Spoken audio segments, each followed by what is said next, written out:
புத்தருக்கு போதி மரத்தடியில் போதி வந்துச்சு. நம்ம மக்களுக்கு என்னதான் ஆச்சுன்னு தெரியல. ஆனால் ஒரு மரம் விடாமல் வெட்டிக்கிட்டு இருக்காங்க. அசோகர் காலத்தில் மரம் நட்டாங்க. நம்ம தாத்தா காலத்துலலாம் அந்த மரம் இருந்ததாக தான் கேள்விப்பட்டிருக்கோமே தவிர இப்போ ஒரு மரம் இல்லை. மரம் ஒரு மனிதனுடைய முக்கியமான உயிரின் நாடி.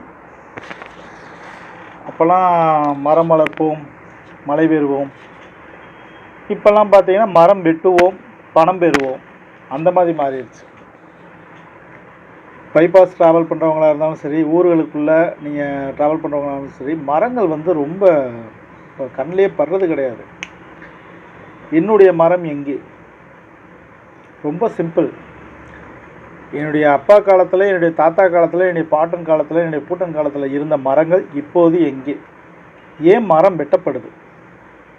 மரம் வெட்டப்படுவதற்கான காரணம் என்ன?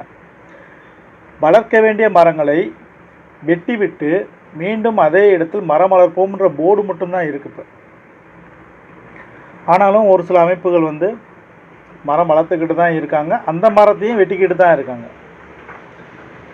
கேரளாவில் எப்படின்னு பார்த்தீங்கன்னா, ஒரு வீடு நீங்கள் கட்டணும்னா குறைஞ்சபட்சம் உள்ளே இத்தனை மரங்கள் இருக்கணும் அப்படின்ற ரூல்ஸ் அண்ட் ரெகுலேஷன்ஸோடு தான் அங்கே வீடே கட்ட முடியும்.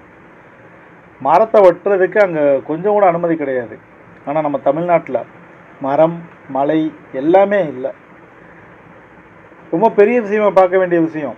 ஆனாலும் இந்த மழைக்காலங்களில் இருக்கும் பொழுது நம்ம மக்கள் ஐயோ மழை வருது அப்பையும் கவலைப்படுறதே கிடையாது. ஆனால் வெயில் காலங்களில் பார்த்தீங்க அப்படின்னா ஐயோ வெயில் கொள்ளுது, அப்போ தான் அந்த மரத்தை தேடுவான்.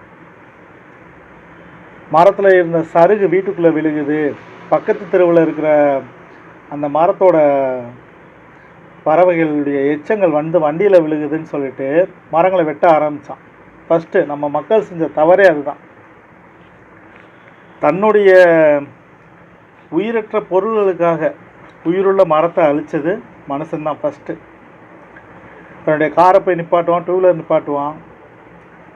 அதுக்கு மட்டும்தான் அவனுக்கு நிழல் தேவைப்படுது. ஆனால் அந்த நிழலில் இருக்கும் பொழுது அதில் இருக்க பறவையின் எச்சம் பட்டுருச்சு அப்படின்னா அது கோவப்பட்டு அந்த மரத்தை வெட்டுறது. இப்படி ஆரம்பித்தான். இப்போ தெருவில் ஒரு மரம் கிடையாது. அதை எப்போ நீங்கள் அனுபவிப்பீங்க தெரியுமா? நீங்கள் ஓட்டிகிட்டு போகிற காரில் ஏசி இல்லை, இறங்கி கீழே நிற்கணும் அப்படின்னா தான் மரத்தை தேடுறது. ஒரு கேள்வி, ஒவ்வொருத்தரும் எவ்வளவோ மரங்கள் அழிஞ்சிக்கிட்டு இருக்கு. மரங்களை குறிப்பாக அழிக்கிறதுக்கான காரணம் என்ன? முதல்ல ஒரு ரோடு உருவாகணும் அப்படின்னா அந்த ரோட்டுக்கு ரெண்டு பக்கத்துலேயும் பார்த்தீங்கன்னா ஃபஸ்ட்டு மரங்கள் தான் உருவாக்குவாங்க. ஆனால் இப்போ பார்த்தீங்கன்னா ஆல்ரெடி இருக்கிற மரங்களை வெட்டிட்டு அதுக்கப்புறம் தார் சாலை, அதுக்கப்புறம் 2 வழிச்சாலை, 4 வழிச்சாலைன்னு சாலைகள் மட்டும்தான் இருக்குது. மரம் எதுவுமே இல்லை. ஒரு ட்ராவலை நீங்கள் ஆரம்பிச்சிங்க அப்படின்னா ஆதி காலத்து ட்ராவலிங்கில் அரை மணி நேரத்துக்கு ஒருக்கா எங்கனையாவது இழப்பாரணும்னு நினச்சா அழகாக உட்காரலாம். நம்ம நிலைமையை விடுங்க, நம்ம ஏதாவது சமாளிச்சிடணும்னு வச்சுக்கோம். இந்த பறவைகளுடைய நிலைமைகள் பாருங்கள்.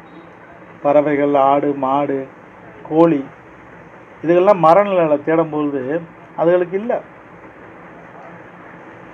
காட்டுக்குள்ளே வாழ்கிற எந்த அளவுக்கு பறவைகள் உயிரினங்கள் இருக்குதோ அதே மாதிரி தான் கிராமங்களுக்குள்ளேயும் நகரத்துக்குள்ளேயும் பெரிய பெரிய ஊர்களுக்குள்ளேயும் இருக்க பறவைகளுக்கு அது இருந்து போகிறதுக்கான இளைப்பாறுதல் மரம். ஆனால் அதற்கான வழிமுறையே இல்லாத அளவுக்கு மரத்தை ஃபுல்லாக நம்ம வெட்டிக்கிட்டு இருக்கோம்.